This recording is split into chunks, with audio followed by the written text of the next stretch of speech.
సాయంత్రం కూర్చోబెట్టకూడదు అని చేసినాక అవును ఊరికే బయట కూర్చుంటే చూస్తారు కానీ మనం ఇప్పుడు ఏం చేయకూడదు. మనకు గడిచిన 78 సంవత్సరాల స్వాతంత్రం అంటే బ్రిటిష్ వాళ్ళు స్వాతంత్రాన్ని స్థాపించడం కోసం వచ్చింది కళ్ళకు కనపడతా ఉంది.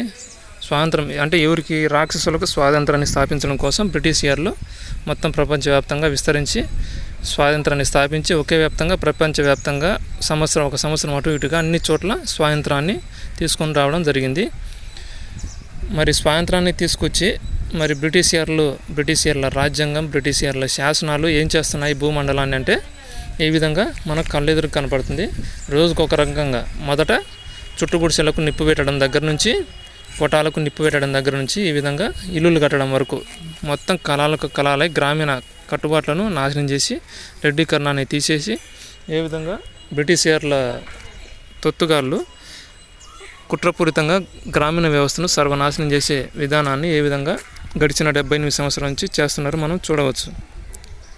తర్వాత మనకి ఇక్కడ ఎదురుగా ఎరువు దిబ్బలు ఉంటాయి. వాటన్నిటిని లేకుండా చేసి ఇప్పుడు కెమికల్ మందులు పురుగు మందులు వాటన్నిటిని తీసుకొని రావడం జరిగింది. తీసుకొచ్చి ఏ విధంగా మనుషులకి నానాక రోగాలు అంటే మనకి పక్షవాతం దగ్గర నుంచి షుగర్లు బీపీలు కిడ్నీలు ఫెయిల్యూర్లు కావచ్చు, ఊపిరితిత్తుల ఫెయిల్యూర్లు కావచ్చు, తర్వాత మనకి అనేక రకాల క్యాన్సర్లు కావచ్చు, తర్వాత ఈ విధంగా మోకాల నొప్పులు కావచ్చు, ఈ విధంగా అనేక రకాల రోగాలు పెంచి పోయించడం ఈ గడిచిన 78 సంవత్సరాల్లో ఈ బ్రిటిష్ ఇయర్ల చట్టాలు చేయడం జరిగింది.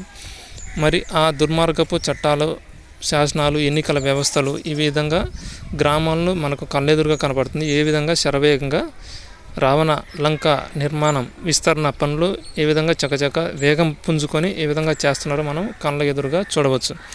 ఈ విధంగా మొత్తం గ్రామీణ అంటే మొత్తం పంటలని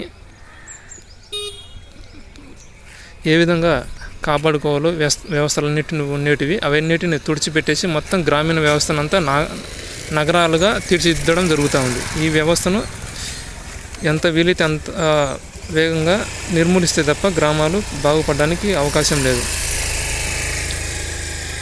మరి ఈ రాజ్యాంగాన్ని మొత్తం నిర్మూలించడమా లేకపోతే మార్పులు చేయడం వల్ల ఎటువంటి ఉపయోగం లేదు. ఏదైతే ఆర్మీ ఉందో ఆర్మీ కాంచి పోలీస్ శాఖల వరకు ఈ నకిలీ ఆర్మీ అంటే ఇండియన్ ఆర్మీ అనేది ఆతంకవాదాన్ని చంపుతుంది అన్నది పచ్చి అబద్ధం.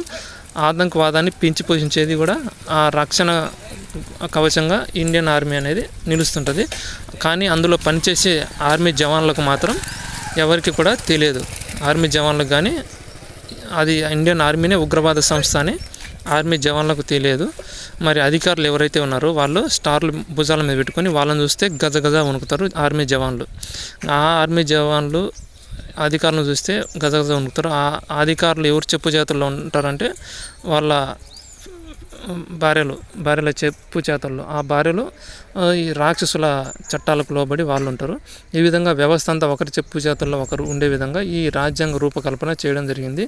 ఈ మొత్తం భూప్రపంచాన్ని అంతా సర్వనాశనం చేయడమే, మట్టి కావచ్చు గాలి కావచ్చు నీరు కావచ్చు అన్నిటిని నాశనం చేయడమే ప్రధాన ముఖ్య ఉద్దేశము ఈ యొక్క అంబేద్కర్ రాజ్యాంగం. అంబేద్కర్ అనేది నరరూప రాక్షసుడు.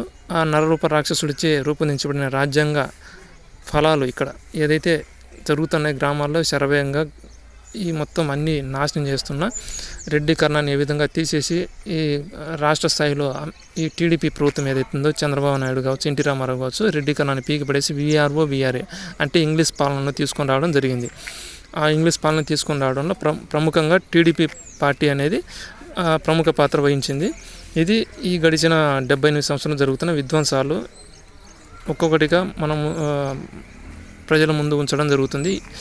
ఇంకా ఇదే కాకుండా ఉపాధి హామీ పథకం అనేది రాక్షసులకు కోసం రూపొందించబడిన ఉపాధి హామీ పథకం. దీన్ని నిర్మూలిస్తే తప్ప ఉపాధి హామీ పథకాన్ని కూడా నిర్మూలిస్తే తప్ప గ్రామాలు బాగుపడవు. ఈ గ్రామాలకు ఉపాధి కల్పించే స్థాయికి నగరాలు ఎదిగాయంటే ఎంత దుర్మార్గాన్ని పెంచిపోయిస్తున్నారో ఇప్పటికీ మనం చూడవచ్చు. గ్రామాలు నగరాలకు ఉపాధి అన్నట్లు ఉండేటివి ఇప్పుడు నగరాలు ఇచ్చే భిక్షంతో అంటే 200 రూపాయల డబ్బుతో ఈ గ్రామాలు ఉపాధి పొందే స్థాయికి ఈ నగరాలు ఎదిగాయని మనం ఇక్కడ చూడవచ్చు.